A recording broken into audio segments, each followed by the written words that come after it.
દેશમાં નીટની પરીક્ષામાં ગેરરીતિને લઈ વડોદરામાં યુથ કોંગ્રેસ દ્વારા વિરોધ કરવામાં આવ્યો। શહેરના ડેરી ડેમ સર્કલ પાસે યુથ કોંગ્રેસના કાર્યકર્તાઓ દ્વારા વિરોધ નોંધાવવામાં આવ્યો। સૂત્રોચ્ચાર કરી રહેલા યુથ કોંગ્રેસના કાર્યકરોની સયાજીગંજ પોલીસે અટકાયત કરી છે। પરીક્ષામાં ગેરરીતિ કરનાર મુખ્ય સૂત્રધાર ભાજપનો કાર્યકર હોવાનો કોંગ્રેસનો આરોપ છે। ભાજપના કાર્યકરને સરકાર બચાવી રહી હોવાનો આરોપ લાગ્યો છે। મહત્વનું છે કે નીટની પરીક્ષા ગેરરીતિને કારણે રદ કરી દેવામાં આવી હતી, જેના કારણે 24 લાખથી વધારે વિદ્યાર્થીઓના અરમાનો પર પાણી ફરી વળ્યું હતું। આ કેસમાં સીબીઆઈએ તપાસનો ધમધમાટ પણ બોલાવ્યો છે। દેશમાં નીટના જે પેપર લીક થયા ને એના મુદ્દે એનએસયુઆઈ અને કોંગ્રેસ દ્વારા અત્યારે ડેરી ડેમ સર્કલ ખાતે વિરોધ કરવામાં આવી રહ્યો છે। જોઈ રહ્યા છો, વિરોધ કરી રહેલા કાર્યકરોની ધરપકડ કરવામાં આવી રહી છે। અત્યારે પોલીસ દ્વારા તેમની અટકાયત કરી અને લઈ જવામાં આવી રહ્યા છે।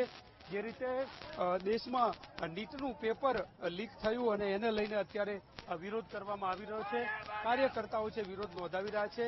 આખા દેશની અંદર નીટના પેપર જે લીક થયા અને પેપર રદ કરી દેવામાં આવ્યા, એને લઈને અત્યારે આ વિરોધ કરવામાં આવી રહ્યો છે। વિરોધ પ્રદર્શન કરી રહેલા કોંગ્રેસના કાર્યકરોની અટકાયત કરવામાં આવી છે અને અત્યારે કાર્યકરોને સયાજીગંજ પોલીસ દ્વારા ધરપકડ કરવામાં આવી છે। શું કહી રહ્યા છે કાર્યકર્તાઓ, એમની સાથે વાત કરવાનો પ્રયત્ન કરું છું કે જે રીતે જે કાર્યકર્તાઓની એક પછી એક ધરપકડ કરવામાં આવી છે અને અત્યારે એમની અટકાયત કરવામાં આવી રહી છે।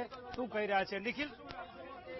તમે જુઓ કે આજે લોકશાહીનું હનન થઈ રહ્યું છે। જે નીટનું પેપર રદ થયું તેમાં અમારા યુથ કોંગ્રેસ દ્વારા વિરોધ કરવામાં આવતો હતો, કારણ કે જે પણ પેપર લીક થયું તેમાં ભાજપના કાર્યકરોનો હાથ છે। 30 લાખ રૂપિયા આપીને આ પેપર ફોડવામાં આવ્યું, એટલે તમે જુઓ કે પોલીસ એના મામલે અત્યારે અહીંયા વિરોધ પ્રદર્શન કરવામાં આવ્યું। પોલીસ દ્વારા આજે 10 જેટલા કાર્યકર્તાઓ છે એમની અટકાયત કરીને લઈ જવામાં આવી રહ્યા છે। આખા દેશમાં જે રીતે નીટનું પેપર લીક થયું અને એના કારણે પરીક્ષા કેન્સલ થઈ છે ત્યારે વિરોધ ઉઠી રહ્યો છે। કેમેરામેન કિશોર ક્ષીરસાગર સાથે માનુ ચાવડા, વીટીવી ન્યૂઝ, વડોદરા।